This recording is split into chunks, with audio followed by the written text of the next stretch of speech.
Another time. All right, welcome everybody to another episode of Perspectives, third-party talk show. We got Bill Redpath from the Libertarian Party, who doesn't have his glasses on, and we have Dr. Mary J. Ruwart, our returning guest here. She was on a few weeks ago talking about healthcare. She is just an encyclopedia of information. She has a PhD in biophysics, so she is more than credible. I wouldn't have anybody on to talk about these things, but she's somebody who I've known for several years. Excuse me, I've talked to her many, many times, and I've read her books and seen her lectures. I was just watching some earlier, and I wanted her specifically, I shouldn't say specifically, not just because she's a libertarian, but that is helpful in her assessment of what is going on with things, because as I appreciate so much, she definitely goes after, finds evidence that governments are useless. All right, if not harmful. So, which is like this. Right, goes right to my heart. So I've never liked him. Anyway, so why don't we start it off with talking about some of the things that you wrote about in your book concerning like how government came in with regulation and favoritism, like this sovereign immunity nonsense. Oh, that made me, when I heard that, I was like, I got so mad. It is not okay for a government to create elite sovereign protected classes of anybody ever. Okay. So why don't you go ahead and wherever you want to kick it off, if you want to have a starting point or. Sure. Well, I'll just say that as far as the environment goes, I kind of think there are three principles that libertarians and probably anyone who really cares about the environment are going to want to talk about. And that's, of course, what you're talking about, the end of sovereign immunity and restitution. So if you throw garbage on my lawn, you got to pick it up. and then, of course, privatization of land and beast. Those are, now the last one, I know a lot of environmentalists don't like that one, but it actually has really saved more endangered species than the Endangered Species Act. In fact, the Endangered Species Act tends to make the situation worse, because what happens with that is if you have endangered species on your property, you have to, you can't really use it oftentimes the way you want to. So what happens when one person in a neighborhood or an area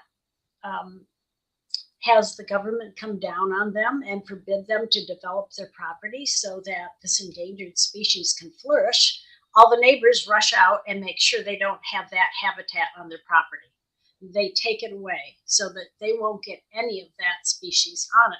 And it's interesting because some people actually deliberately, groomed this environment part so that the species endangered would come and stay on their property, and then they get slapped by the government, can't use the property the way they want to, and they say, oh, well, the solution here is not to have the habitat. So this has really destroyed more endangered species than it saved. And in fact, I was just reading, this is so timely, I was just reading the fall issue of PERC reports. PERC is, I don't even remember what the acronym is anymore, but it's been around for about 30 years. I think it's Property and Environment Research Center, I think. Oh, okay, that sounds right. That sounds right. Makes sense. It's PERC.org, isn't it? That's right, PERC.org. Okay, so PERC.org.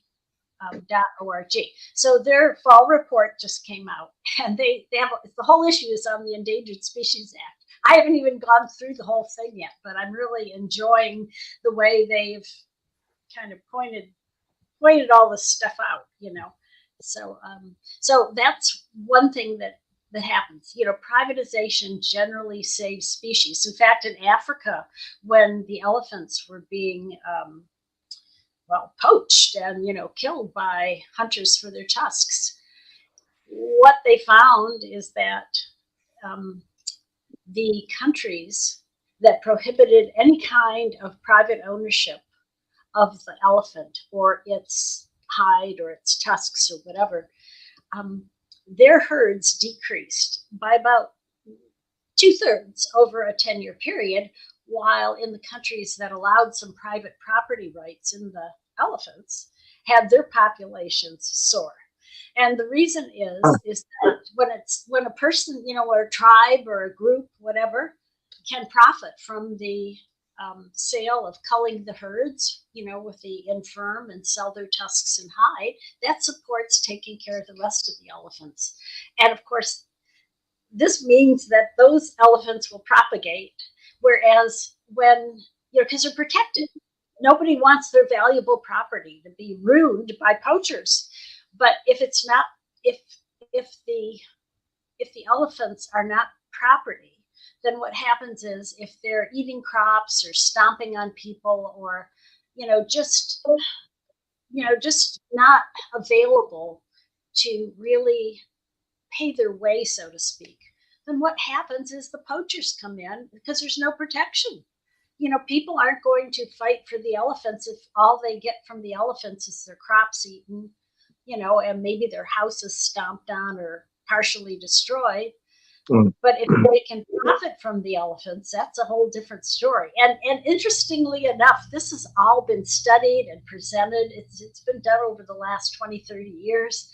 And a lot of environmental groups just poo-poo it and won't even pay attention to it. It's really sad because, the whole idea is to protect the elephant there, and it's not being protected.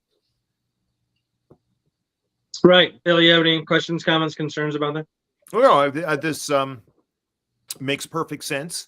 I've known about this for a while, but you've got to, you either have to regulate something or introduce market forces to protect something, and a lot of the time, the market forces work better than heavy-handed regulation. Oh yeah, yeah. Usually the regulators really, they're not environmentalists. They don't really know what the impact of their laws are going to be. Similar to what we saw during COVID and what we talked about last time in healthcare. The incentives are just wrong for public protection. Right. And, we could go on and on this on the waterways and, the pollution of our cities and things like that. And because, of course, government has sovereign immunity, even when they're found guilty, as they were, of causing a lot of cancer due to the testing of the nuclear bomb before we dropped it in World War II, even when the judges fine for the people who are suffering, the judge also says, well, yeah, the government did it, but they have sovereign immunity, so you don't get anything. It's so ridiculous. That's just stupid. Yeah. I mean, seriously. I mean, like, what is that? Like, what? First of all, like, I said this to Bill, I think in one of the first couple of shows we had here, and I was like, I about 3 or 4 months ago, I came to this realization where I just realized how fallacious it was to like blame abstract theoretical systems for human behavior. So, which includes, like you say, the government. Like, who people did this? There are people with the government employees did these things in some certain order, causal determination. Okay. Those are the people that are at fault for it. Okay, the government is this abstract nothingness. That's not a real epistemological category of anything. Okay, the government is a set of people doing governmental things. You always got to put people in there because they're the determining force of all behavior. That period.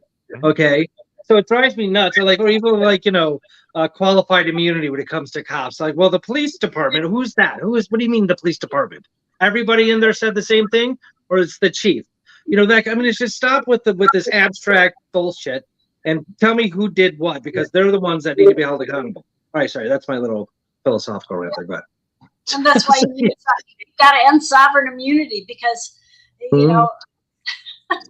power corrupts, and absolutely power corrupts. Absolutely, there's just no doubt about it. Yeah, so that's really it's so ridiculous on so many different levels. Don't you agree, Bill? Absolutely. It's really, like I said, there's so many different levels. It's so frustrating to watch, and there's not a whole lot you can do. What really bothers me too, real quick, if I can continue my rant, is the people who allows for all this stuff are literally the legislators for the most part. The legislators get in there after we vote them in, and you tend to go in there and like turn on us almost automatically. Like, I've seen it in local village boards. I've seen it firsthand in Mundelein, Illinois, a couple of years ago. You saw the village board like side with this big nasty corporation over the residents who were like screaming and yelling, "Please don't let them into our town," and it was just ridiculous. You represent us. You don't represent big corporations. Okay, you represent the people who voted for you, and that should be your agenda. But like, it gets really tiresome to think to realize that legislators like made all these things okay for these people to do, right? For the most part. I agree, yes, but it's almost like regulators and long-term bureaucrats don't pay attention anymore to the legislatures. They've gotten it's gotten so big, and they're so untouchable, I guess maybe is the word I'm looking for. Yeah. I mean, look at Fauci during the COVID crisis. He made terrible recommendations, and basically couldn't touch them. Yeah, and highest paid person in the government. That's right. And now we're finding out through Freedom of Information Act that he's been doing some pretty nefarious things. That if he'd done this as a corporate person, probably would be criminal. And so, but there's no movement really, except in a small group of people, to try to go after him.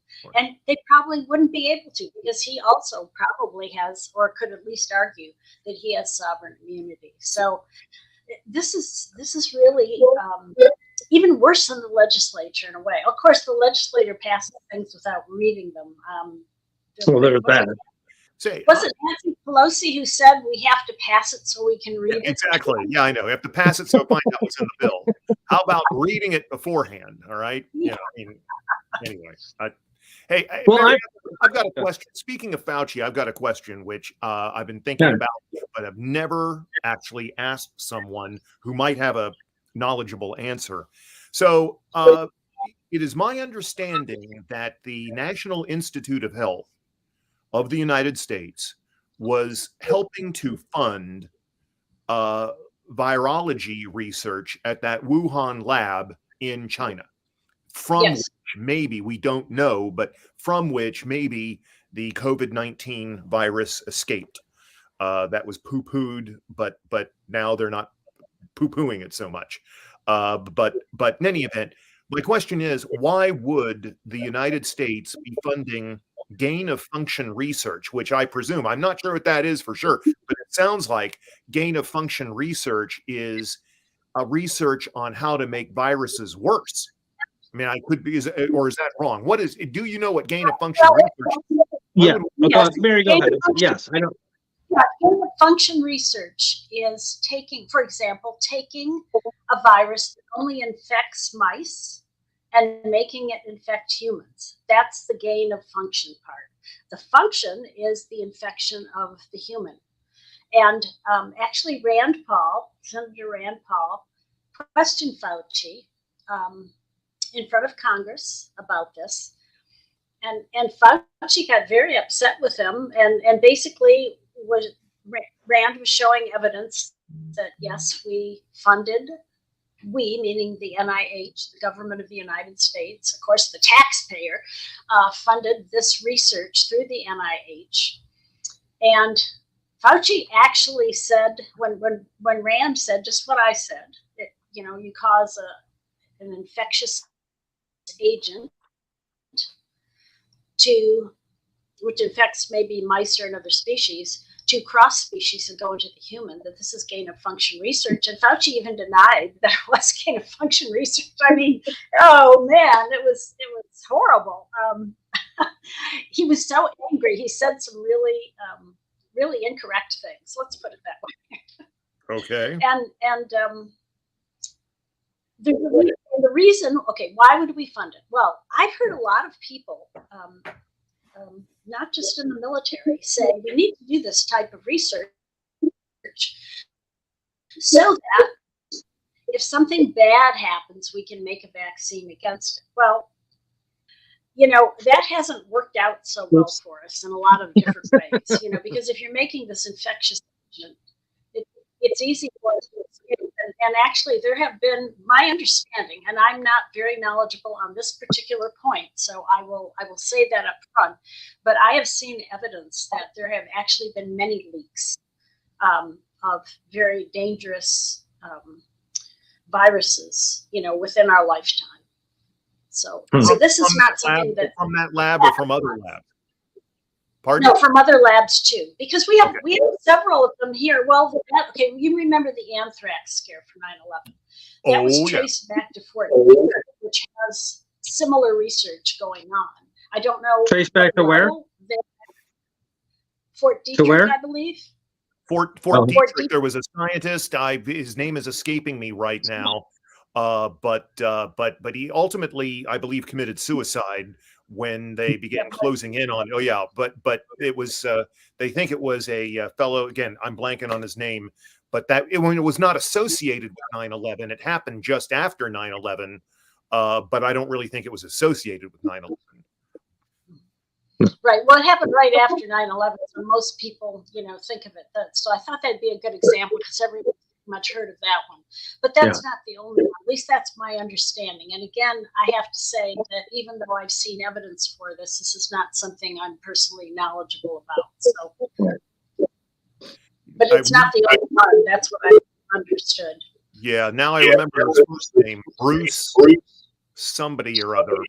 I can't remember his last name, but then there was another scientist that they pursued first named Stephen Hatfill. And he was ultimately exonerated. And then Bruce, I forget his last name, was ultimately offed himself, for lack of a better phrase, when confronted with the evidence or something, or being pursued anyway. Wow, that kind of screams guilty. That's too bad. And I mean, there's gain of function is something that needs to be taken care of. Like, people are talking about banning it and stuff like that. And I don't know if that's still part of the discourse, but usually the politicians go to is like, well, let's get rid of it, on that kind of thing. And there's probably some. I don't know if gain of function is always equally as bad as what happened with COVID. My understanding is like part of it is like taking the virus and making it so that it can be analyzed and more observable, making it bigger, stuff like that. So is that part of it, at least, Mary? Well, actually, it is against the law to do gain of function research. That's why it is. Here it is. Yes, okay, that's why. Okay. Of course, I think it still goes on, and obviously, and so that's why I don't know if you've been following what happened with this funding issue, but it wasn't directly NIH funding the Wuhan lab. What happened is there were, I don't know what the proper term is, but there were corporations set up that the money was funneled to, which had already hadn't passed muster for earlier grants that they had gotten, and yet still more money was given to them with full knowledge that it was going to be given to the Wuhan lab and probably gain of function research because that's what they got their hands slapped on before. So we're not supposed to be funding this. There's a moratorium, and for good reason, because of the danger of these things escaping. And that's a bigger danger than whether or not we could create a vaccine for it. Because if there really was some type of pandemic released, of a virus released on the American people, all the research on other organisms isn't going to help us. We need to have that organism to make the vaccine. So if you think about it, it doesn't make a whole lot of sense. I mean, we might get a little bit of time, maybe, in the far-reaching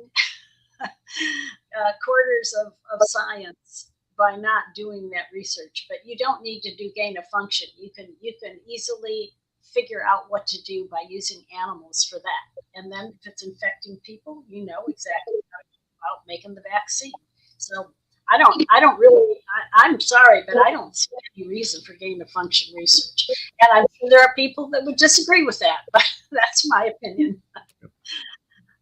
That's interesting. I didn't realize that gain of function was controversial amongst scientists. I thought it was more like just about in the sense of like, efficacy or like accessibility to research and that kind of thing. That's interesting. Do you find that a lot in the medical scientific community where people disagree on like a lot of things?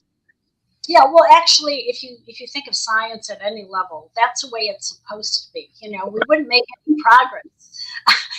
I mean, okay, I'll just give you a personal example. So when I was doing my dissertation, my PhD, I was working with a microorganism that grows basically grows in acid and above body temperature, which is unusual. It was actually found in some hot springs in Yellowstone, I think. Anyhow, so I was looking at the membrane, which is the outer coating of this microbe, and I was able to isolate, little shells of this. But when I submitted my paper for publication, the person who was getting to review it was the leader in this field. And he felt he had actually done the same thing.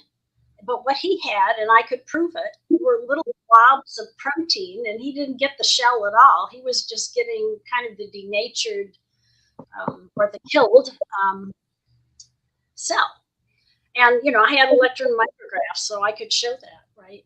But I had to fight to get that paper published because that's how science goes. The people who are the head honchos in the area review your work, and they are reluctant to say that you took the next step beyond what they've done. So it's very competitive. But the good news is this whole debate, what it does is it really is intended to take science to the next level. So, what does the shell of this thing look like? Is it really this, or is it these globs? And it was pretty clear pretty quickly that it was this. Right. Yeah. So anyhow, but that's the way it goes. And if you think about the history of science, the people have said, like Galileo and Copernicus, that the Earth revolves around the sun. They were almost burned at the stake because they didn't want to recant. And that wasn't just the church; that was the other scientists too. But it's chilling when that happens. And see, that's what happened during COVID as well. If you remember, the people who were trying to push the idea of early treatment with ivermectin and dexamethasone and some other things like hydroxychloroquine, they were not only ridiculed and their papers taken off the internet, but some of them actually lost their medical license. This is censorship at a higher level. It's incredible, like that part of the whole COVID thing. Like now that we come to this notion of like, being kicked off Facebook or YouTube or Twitter because you're advocating false information about COVID. I mean, it's not just that you're lying about anything. It's specifically about COVID, and that is so like even the idea of like the government establishing a ministry of truth. Are you kidding me? Like that is like, especially like as a philosopher, I'm like, I've studied different ideas of truth. You mean to tell me you think the government knows what that is? Okay, and like you're describing, Mary, it's a process of becoming, of directing ourselves towards truth. Okay, no single person is like the end all of what is true. No, period. Okay, it's a matter of a great, arduous, difficult, sometimes complicated process of getting there as a species, as a society, whatever, as a community of scientists, whatever it may be. So for the government to sort of commandeer that notion, I think if they ever do it, that's when I'm done.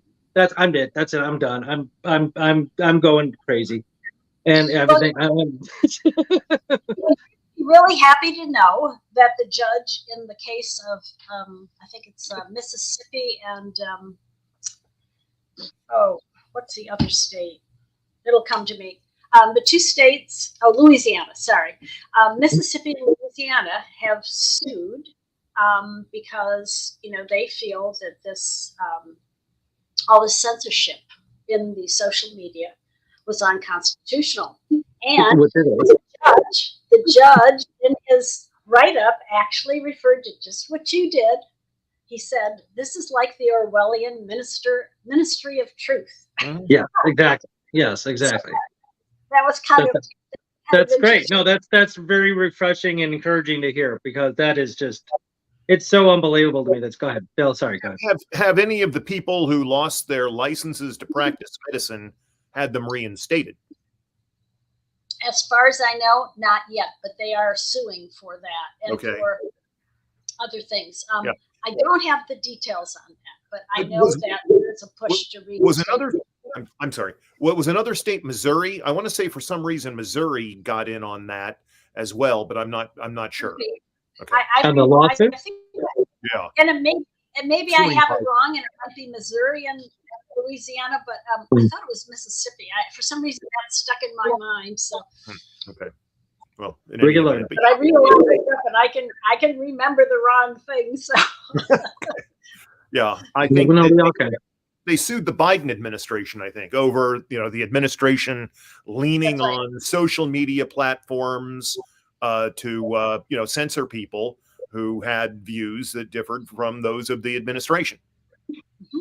Yes, and a lot of this is being done through FOIA requests. They're getting a lot of FOIA requests out there, and they're getting back some pretty incriminating evidence, including Fauci emails showing that he actively tried to censor anything that talked about the virus coming from the Wuhan lab. And of course, you can see why. Right. Yeah, well, that's crazy. All right.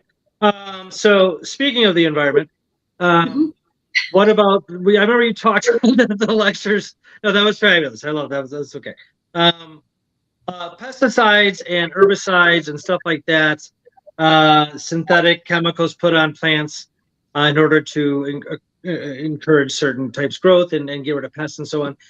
Could you speak to that and like government regulations? Did you mention the horribleness of like DDT and stuff like that? But a lot of these things are government subsidized, if not protected. Go ahead.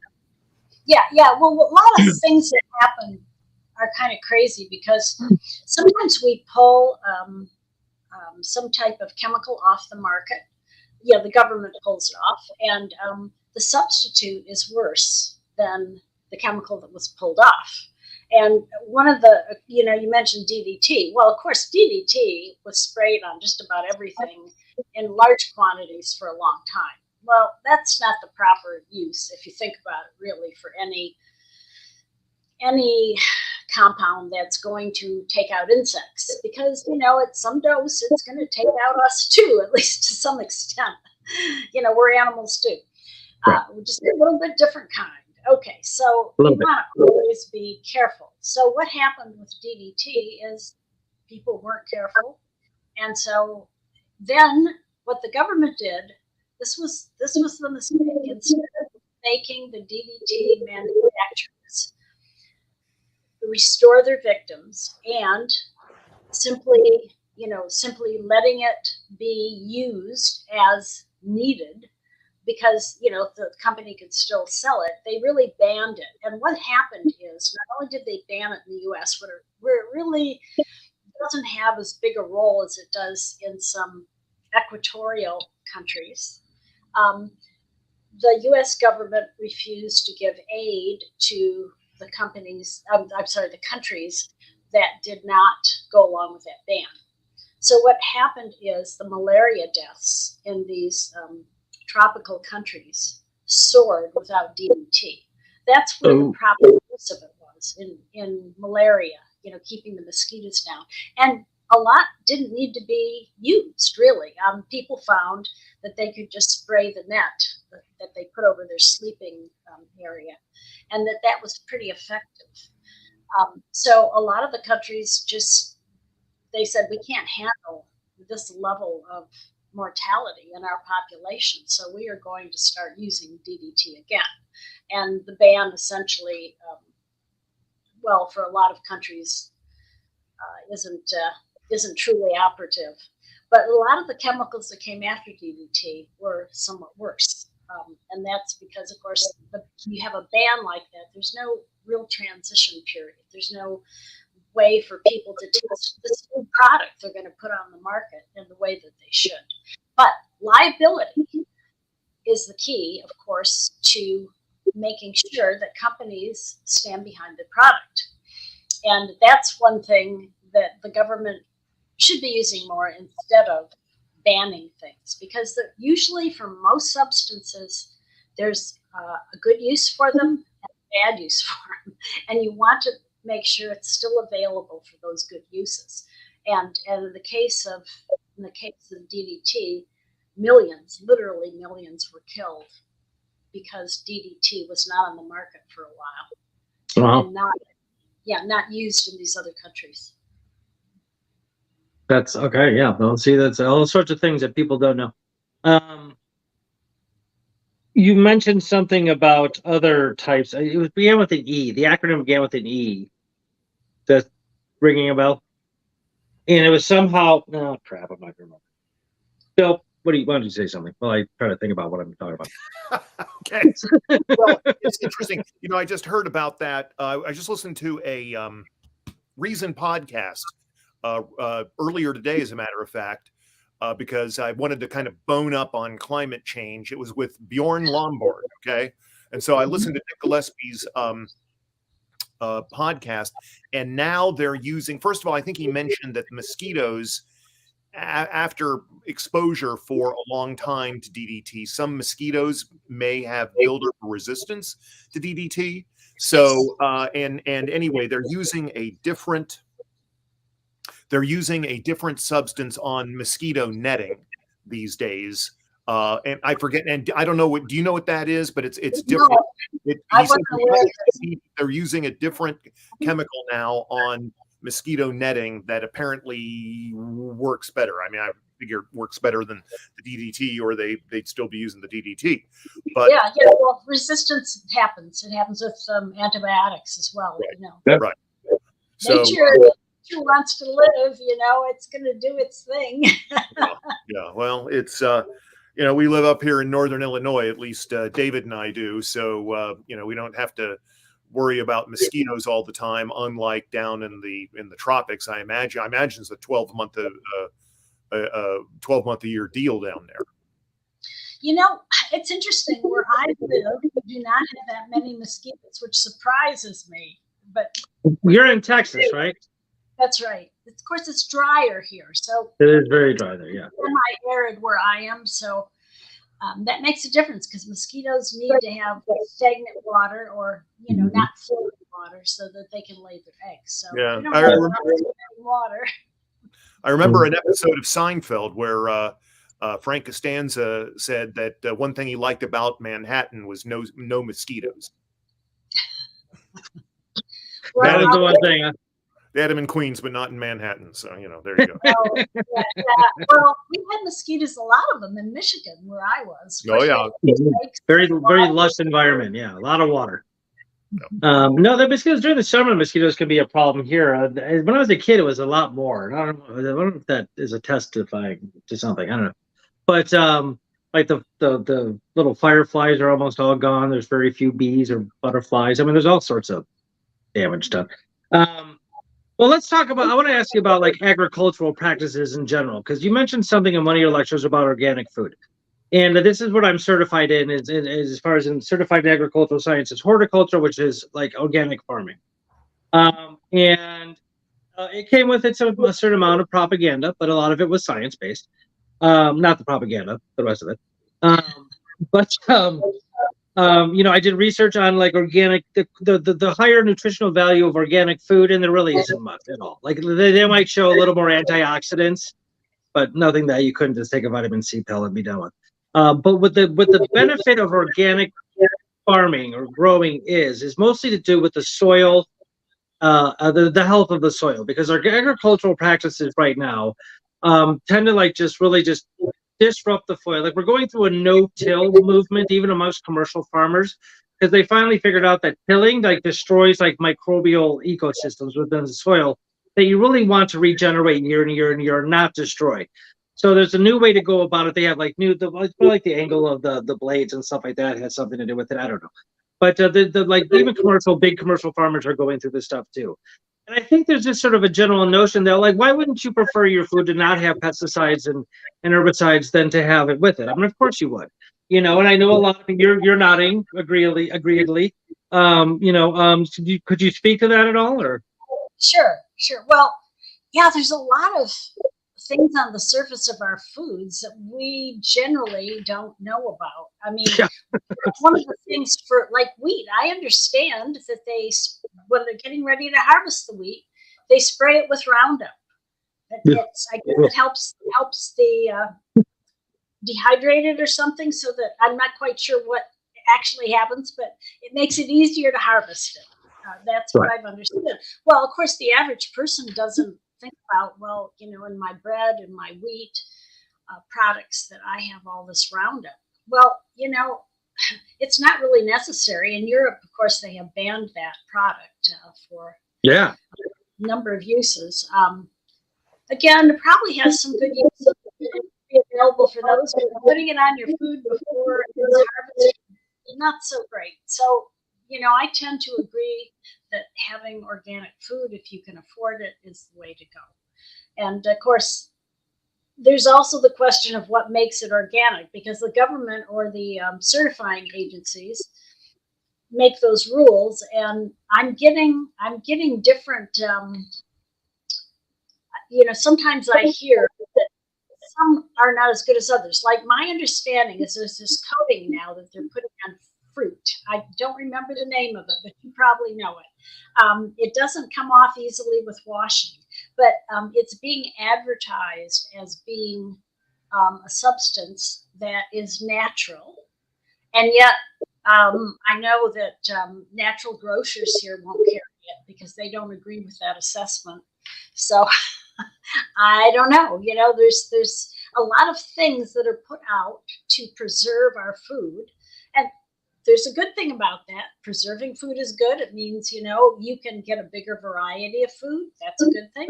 But then there's a downside too, if that food turns out to be more toxic if you eat it, or, especially for people who eat large quantities of one particular type of thing. So it's, it's something that most people are totally unaware of. They believe if they buy organic that they're getting something that is pure, but a lot of now the fruits that are going to be coming out, and probably some of the vegetables too, like peppers or something, will have this coating. And I wish I could remember what it's called. I am not aware of this, at least not right off the top of my head. Let me look at it after the show, and if I think of like, oh yeah, I remember that, or if it's new information, I'll let you know. But it's being advertised as something that's totally natural and part of, like a vegetable type of thing. But then I've heard neem oil.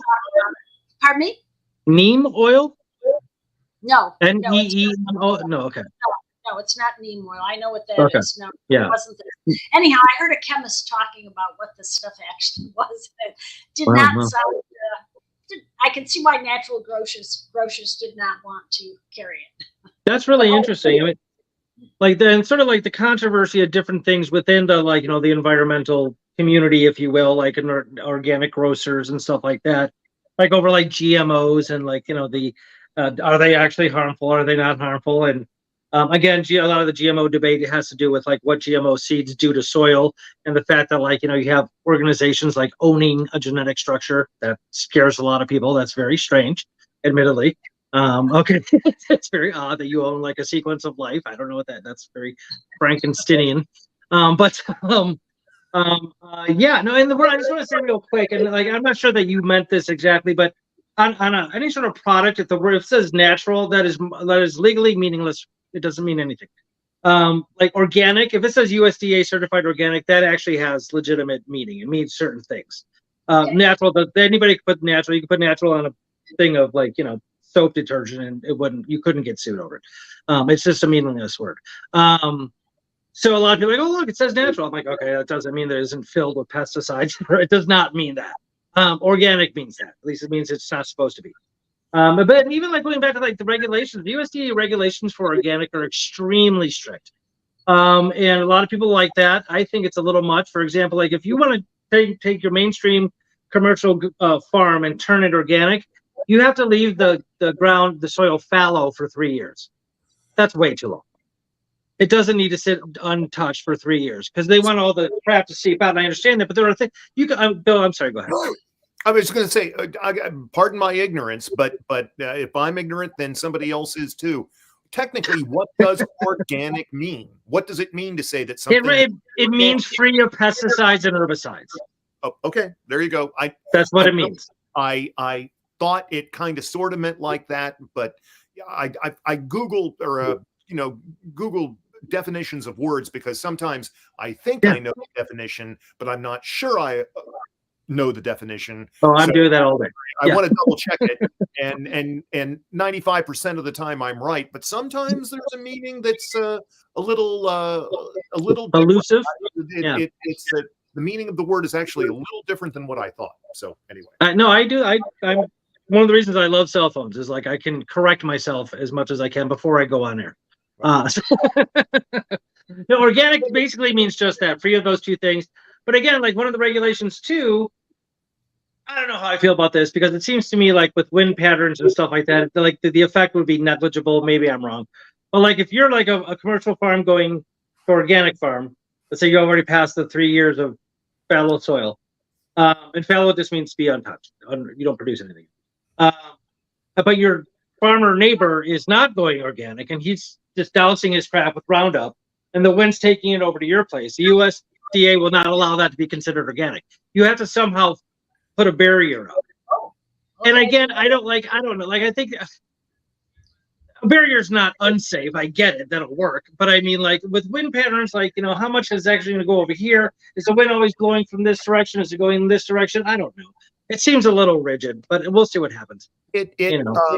I knew somebody who had maybe he worked for an orchard, but he there was, I think it was maybe Walmart that had very strict. I mean, it wasn't just with respect to pesticides, but there were inspectors, I want to say, and I think it was Walmart, but from some retailer that actually came to his orchard, and they wouldn't accept, for instance, if there was, animal excrement near a tree or something like that, they wouldn't take fruit from that tree. Whatever. I mean, they would actually inspect the land where this fruit was coming from to make sure there was nothing on the land that they thought would adversely affect the quality of the product. Well, I know that you were probably just using that as like a hypothetical example, but anybody who doesn't think that animal excrement is good for the soil doesn't know what they're talking about. Okay. Well, that's if the animal pooped there, they're not taking that fruit. Whatever it means. That's the first fruit I would take personally. If as long as it wasn't growing in the excrement, but the excrement was next to the tree, absolutely. No, I mean, feces is like what makes compost. You use cow manure or horse manure for compost. Right. So you use. Literally, your food grows from shit. Literally. Well, that's just the way nature is kind of gross. I'm just gonna say it is. As much as I love it, she's a harsh mistress at times, my friends. Okay. First of all, yeah, she grows from like just. I mean, if you looked at like the insects under a rock, so it's so disgusting, right? I mean, nature's kind of gross sometimes, but she's also beautiful. Okay. Well, right? She's everything by definition. Okay. And so anyway, yeah. I'm sorry. Did you say something? No. Okay. I'm getting an echo from somebody. I'm too. Anybody else you are too? Okay. Bill, you getting an echo? Yes, a little bit. Okay. I don't know what that is. It's not an obstacle, but okay. Not horrible. No. Not horrible. Yeah. So, okay, I want to ask you about Roundup. You brought it up. I mean, it might be a little dated, but as of a couple of years ago, Monsanto had like close to 100,000 lawsuits against them. They lost some of them. Lymphomatic cancer, is that what it's called? Lymphomic? What lymphoma? Is that what you Lymphoma, not lymphomatic. Yeah. Lymphoma, yes. There were some farmers who had gotten the lympho cancer from working with Roundup, and of course the controversy had to do with like, well, were they well protected enough or not? How much of that was on them? They knew the directions and instructions. Did they follow them? Blah blah blah. Now, I don't know all the nuances. I know that in a couple of cases Monsanto lost. I know that. Um, and I think that again, when you're dealing with nature and you have to wear like a hazmat suit, there's probably something wrong with the stuff you're using. But did you want to speak to that at all, Mary? Yes, well, probably some people are more susceptible than others to things like There's that too. Yeah. And that's the thing. We don't really know enough about the biology of the human yet to be able to predict which people are going to be affected by certain pesticides or whatever. I mean, nothing is truly totally safe. I mean, when you work for a drug company, this is what you realize. There will always be some people who have a bad reaction, even if it's just an allergic reaction. It's just what happens, and of course, for survival purposes, that's a great plan that Mother Nature has, because the same thing that will make somebody very allergic to a compound, some type of compound, it will also probably have a benefit, some type of medical benefit as well. We just haven't figured it all out. So, it's probably very true that some people got lymphoma because they worked with Roundup, but that's the downside. Everything has a downside as well as an upside. So the trick is to have society work in such a way that the benefits are available and that people ideally either know the problems that they might have with this compound or whatever it is. And we're just not there to know about the downside totally yet. But again, getting back to, I hate to keep on with the COVID thing, but it was made by a different technology. It was rushed through. It did not go through the normal testing process. That's why, I was very nervous when I did not take it. I felt like this was going to be a product that caused some severe reactions in people for all those reasons. We just didn't know enough about it. And in fact, to the best of my knowledge, that is what's happened. The type of estimates I've seen are like one death. I'm sorry, no, I'm saying it wrong. 840 deaths, per 100,000 people. That's quite a few, actually. Mm-hmm. Yeah, it is. And of course, the estimates are all over the board, so don't take that number as right. possible. There's that. Right. Yeah. But and actually, the sad thing is that the data that's coming out now indicates that the protection, if there is some, and not everybody their immune system can't mount that protection. But when there is protection, it only lasts a few months. And so that means if you want to keep the protection, you have to keep getting boosters. And what we're seeing now is the people who take more shots are more likely to die, more likely to have strong reactions that cause them to be disabled or whatever. And so we covered that a little bit before, but that's why, the smart thing to do, in my opinion, is not to use something entirely new that's there for a medical use or a pesticide use. If you can avoid it, it's a good idea. And then see what the profile actually is, because animals can't predict it. The clinical trials always can't predict it because they're small relative to the population. And again, that's a smart move on Mother Nature's part, because if we all had the same genetics, there would be a certain pathogen that would come around and would wipe us all out. This way, some of us will survive almost anything. That's very interesting. I call that the sea turtle effect. And I deal a lot with this with other things as well. But like, when you have like a batch of sea turtle eggs hatch, you'll have like thousands upon thousands of little baby sea turtles on their way to the ocean, and like 95% of them die. But nature makes so many so that at least some will survive. Exactly. Again, as an individual, that doesn't make me very happy because I might be one of the thousands that died. But I get it. That's how nature forwards its own progress, And we just have to admit that nature is stronger than we are. Well, we got about 10 minutes left, and I would like to hear what you have to say about climate change. I want to segue into this by bringing up one point. It ties in like pollution and climate change together, kind of. It like has to do with like the notion of like the free market solving things. And I do agree that entrepreneurial innovation is extremely important in every possible way. And I do love it. I really do. I think that we're at a point now that I'm not so sure that that's going to be the whole of the answer. I don't, and I mean that. I don't know. But I will point out that, like, for example, the #1 greatest polluting body in the world is the American military. Like, it pollutes more than any other singular body in the world. So how is a market going to stop that or contend with that? Go ahead. Well, no, you're right. I mean, just look again. It's the government doing it. I agree. Yeah. So get rid of sovereign immunity.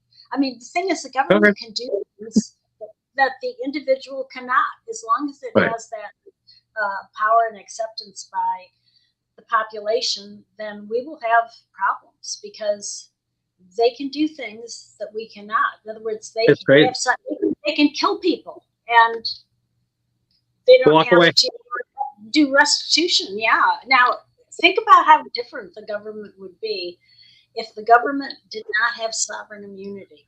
Oh, yeah.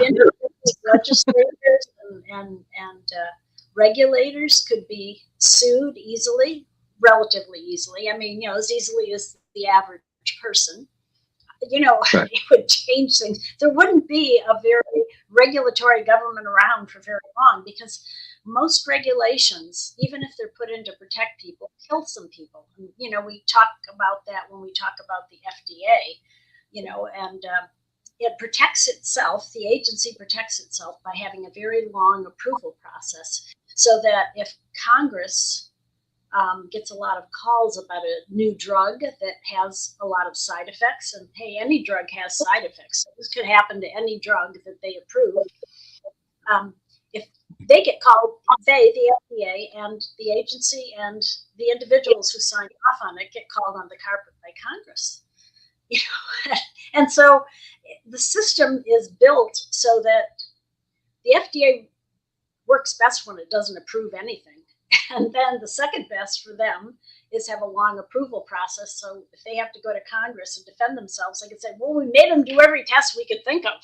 But the thing is, if a life-saving drug is in the pipeline long time, it also means that the people whose life would be saved by that drug don't have access to it. So, it's a balancing act. And this is why the individual must make the choice to the best of their knowledge, of course, with the help of their medical professional, or professionals, ideally, because the average person doesn't have maybe a way to evaluate data. But that's, if the FDA actually got sued for causing deaths, the process would be very different. Let's just put it that way. Yeah, no, for sure. And I know I've talked to people about this before, and I don't remember one disagreeing with that the government shouldn't be held. Except, no, I take that back totally. I have a friend who's a local judge, and I have made sure that she knows that I think that if she ever put somebody in jail who was actually innocent, that she should go to jail. So of which she disagreed. I'm like, well, so I'm like, your behavior put an innocent man in jail. I mean, literally if you go back to, his name was Leibniz, very famous philosopher. He developed calculus and binary code and everything. He's unbelievable. And he had this idea about, he's considered the greatest Juris Doctorate of all time. He was like all about like morality and law, blah, blah, blah. And he said the first rule of justice is it's always wrong to punish the innocent. Always. Why? Because they're innocent. You don't punish innocent people, you punish guilty people, regardless of their status in society.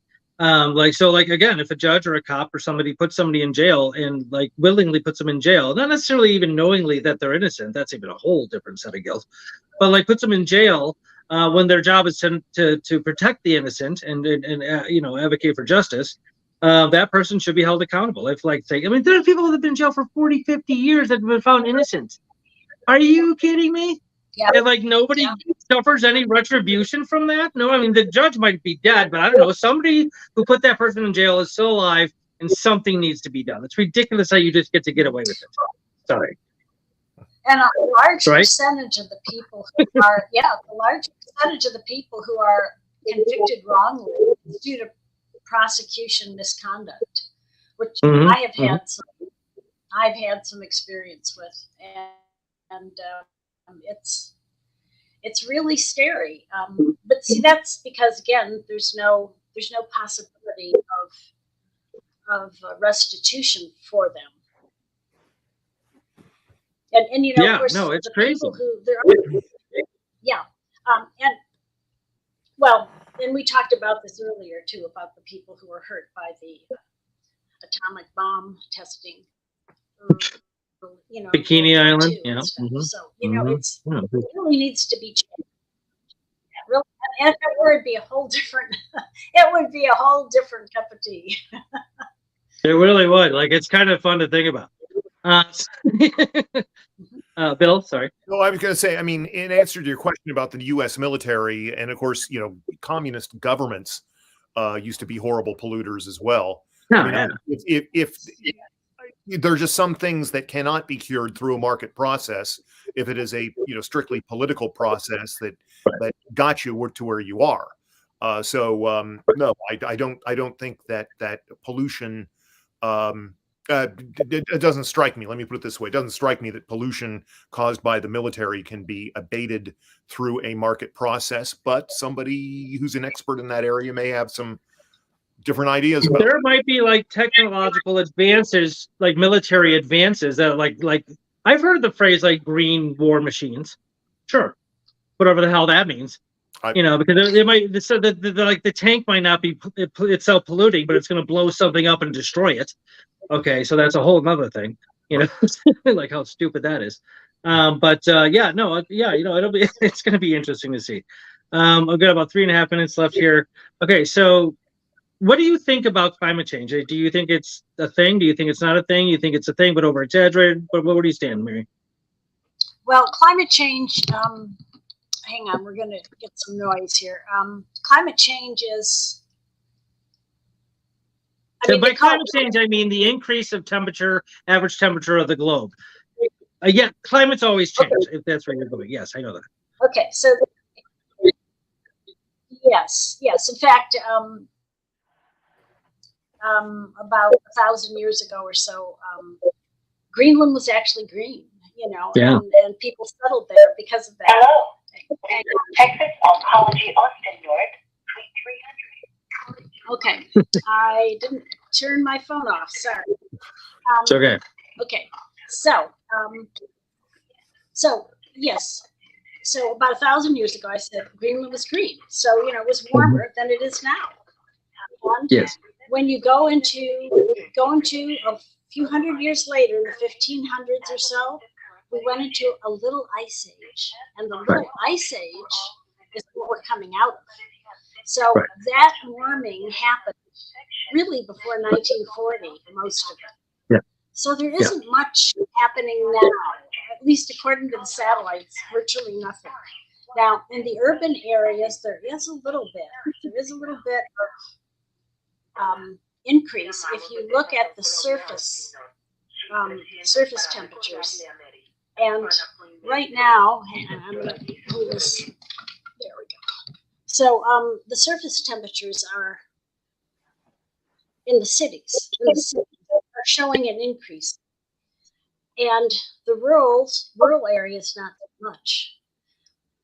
But the thing is, although people have attempted to correct the city temperatures, nobody really knows how to do that. The fact of the matter is, we can't even predict tomorrow's temperatures within a degree or two. And all you have to do is look at your weather app or look at your thermometer every day, and you'll see that the prediction of the high is off by as much as 5 degrees, but 1 or 2 degrees almost every day. We can't predict tomorrow's temperatures. How are we going to predict temperatures in the future? And the answer is we haven't been able to do that. So what's happened over time, we've been at this climate for about 30 years now. The models that came out in the beginning to justify all this concern, we know what they predicted, and they were way off.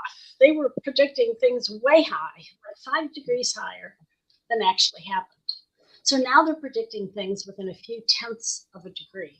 Well, you're just not going to be able to do that if you can't predict tomorrow's temperature within a degree or two. You can't predict it with a couple tenths of a degree. I mean, you don't even have to be a scientist to see that logic, right?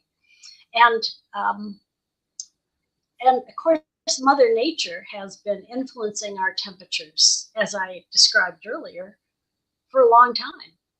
So if we do see a change in temperature, is it due to human activity, or is it just part of the fluctuation that Mother Nature has in store for us? Well, there has been a good correlation with the temperatures we see and sunspots. And if you think about it for a moment, that makes more sense, because if the sunspot is kind of like an offshoot of the sun, it's coming closer to us. So yeah, you're going to warm the earth, right? That makes sense. I'm not going to say that proves it, but it makes more sense in carbon dioxide, because carbon dioxide levels haven't changed much, especially in the last half of let's say the last 70 years. It hasn't changed very much. In fact, the person who put out the theory that carbon dioxide was causing the warming, he doesn't even believe it anymore. Now he's saying it's a non-carbon dioxide greenhouse gas. He hasn't been able to identify it, but hey, so it's just not based on good science, because we don't have good science for climate change. We just don't. It's like we were talking earlier about some of the medical things that would hurt some people and help others, and that would be great if we knew how to predict which ones were going to get hurt so they didn't take this thing. But we don't have that knowledge yet, and I'm surprised we aren't humble enough to admit that, so we can start really working on it, because that's what we need to do, not go off and try to change how much fossil fuels we use, because that's going to really cripple a lot of people. And the people who are going to be hurt worst are not the people in the developed countries, because, so they have to turn their thermostat down a few degrees. What it's going to hurt is the people in the developing countries, the poor countries, that are going to have to go without refrigeration, because that's basically their contribution to the carbon footprint, if you really think of it that way, which of course, again, and even the person who first put out the theory isn't thinking that way anymore. So it doesn't make any sense. And one last thing, plants love carbon dioxide. It's like a fertilizer to them. They take that in and they put oxygen out. And this is, this is the balance that nature has for all this, right? So when we put out more carbon dioxide, the plants grow and they put out more oxygen. Works really well, keeps us in balance. So there's so many inputs to this climate change thing, but we can't account for them all. It just doesn't make any sense. All right, Bill? I agree with Mary. That's it? Okay. That's it. Okay. All we got time for. That's true. Yes, and I actually have responses to at least some of the things you said. I will say first, and to side with you, is and I do believe it's happening. I think that we're going to have you on again, because I want to respond to all that. But one thing I will say in your defense is that I had Dr. Guy McPherson, who's a real world-renowned biologist, and he's a doomer. He thinks we got till 2026 and it's over. That kind of thing. And he's a PhD in whatever. That's part of the, again, with like people with like COVID, like it's difficult because I get people like you saying one thing and I get other people with like the same level, at least, of credentials saying the exact opposite. I'm like, okay, I'm trained in science too, but not as specifically you are in your respective fields. So I don't know who to believe, all that kind of thing. But I will say that I have said, and I said this to Dr. Guy McPherson, I'm like, look, the 5-day forecast is right 20% of the time, which means it's wrong 80% of the time. And you're telling me you understand global climate? And I do. And I said that pointedly and on purpose because I wanted him to address it, which he didn't really do. But I understand what you're saying, even though I still think some of the things you said I could respond to reasonably. So again, let's just put a pin in that for next time. why not have a reason to have you on again? Always a pleasure, Miss Ruwart. Always a pleasure. Bill. Yep. Thanks, Mary. Thanks for coming back. All right. Thank you so much. Everybody take care. Thanks for watching Perspectives, third party political talk show. We'll see you next time. All right. Hang on. Both. Hold on.